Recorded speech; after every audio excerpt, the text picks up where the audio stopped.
Assalamu alaikum, my dear students. My name is Professor Sayyid Athar Ali and I am Assistant Professor of Chemistry at DJ Science College. आज हम chemistry first year की first chapter का जो पहला topic है उसको discuss करने जा रहे हैं और वो है मोल। तो इंशाअल्लाहुल अज़ीज़ इसको शुरू करते हैं। देखिए, मोल की डेफिनेशन ये है, mole is the mass of a substance that contains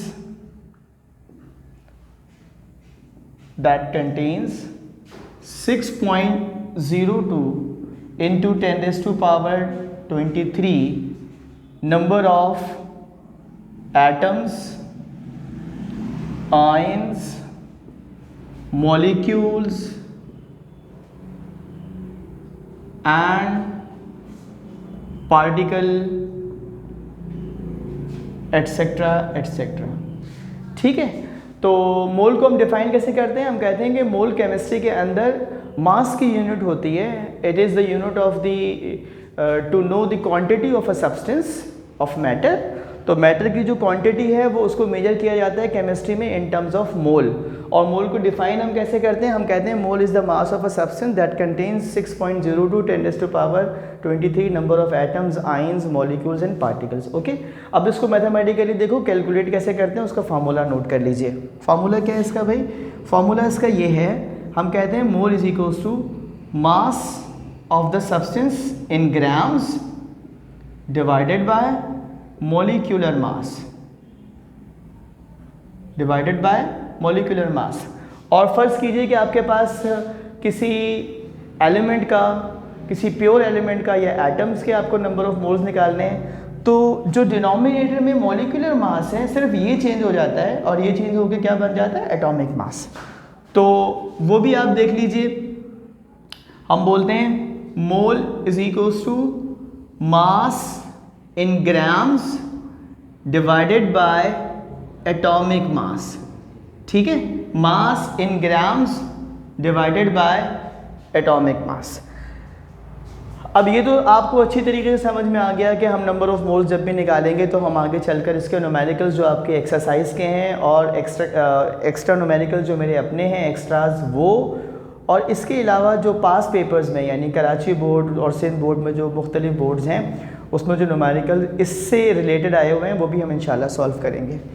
एक छोटा सा रिलेशनशिप मैं आपको समझा रहा हूँ, वो भी समझ लीजिए कि अगर हम मोल को, फ़र्ज़ कीजिए कि हमने नंबर ऑफ़ मोल निकाल दिए और हमारे पास नंबर ऑफ़ मोल्स हैं और हम इसको 22.4 से मल्टीप्लाई कर देते हैं, तो जैसे ही आप नंबर ऑफ़ मोल को मल्टीप्लाई करोगे इस कांस्टेंट नंबर से तो ये आपका एक वॉल्यूम बन जाता है और ये वॉल्यूम किस में होता है? डेसीमीटर क्यूब में। ठीक है, तो इजीली आप मोल को कन्वर्ट कर सकते हैं किस में? वॉल्यूम में। और इसका रिवर्स अगर आप करेंगे यानी 22.4 से अगर आप डिवाइड कर देंगे तो आपका जो वॉल्यूम है वो कन्वर्ट हो जाएगा नंबर ऑफ मोल्स में। मोल को सिमिलरली अगर आप मल्टीप्लाई कर दें Na से, और Na क्या होता है? एवोगैड्रोस कांस्टेंट, उसकी वैल्यू होती है 6.02 10 raised to power 23। अगर आप मोल को मल्टीप्लाई कर देते हो एवोगैड्रोस कांस्टेंट से तो ये बन जाता है आपका नंबर ऑफ एटम्स या फिर number of ions, number of particles और नंबर ऑफ मॉलिक्यूल्स। ठीक है, फर्ज कीजिए किसी न्यूमेरिकल में आपको मोल के ज़रिए या मास के ज़रिए नंबर ऑफ एटम्स, आयंस या पार्टिकल निकालने हैं, तो पहले आप मोल निकालिए और मोल निकालने के बाद आप उसको एवोगैड्रोस कांस्टेंट से मल्टीप्लाई कर दीजिए। You will be having number of atoms, ions और पार्टिकल्स।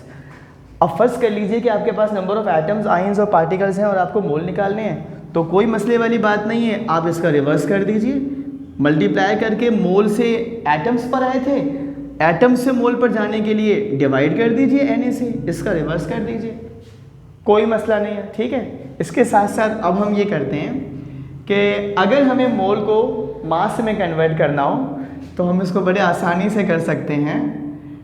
आप किसी भी सब्सटेंस के मॉलिक्यूलर मास से अगर आप मल्टीप्लाई कर देंगे किसको? नंबर ऑफ मोल को, तो ये आपका मोल कन्वर्ट हो जाएगा किस में? मास इन ग्राम्स में, ठीक है। And same goes with the mass, अगर आप इस मास से मोल निकालना चाहते हैं तो कोई मसले वाली बात नहीं है, आप मल्टीप्लाई करके मास तक आए थे, डिवाइड करके दोबारा मोल तक पहुंच जाए। मॉलिक्यूलर मास से आप इसको डिवाइड कर दीजिए, ये बन जाएगा आपका मोल, ठीक है। सो मैं अपने स्टूडेंट्स को समझाने के लिए अज़राए तफन्नुन कहता हूँ इसको, मोल चौरंगी।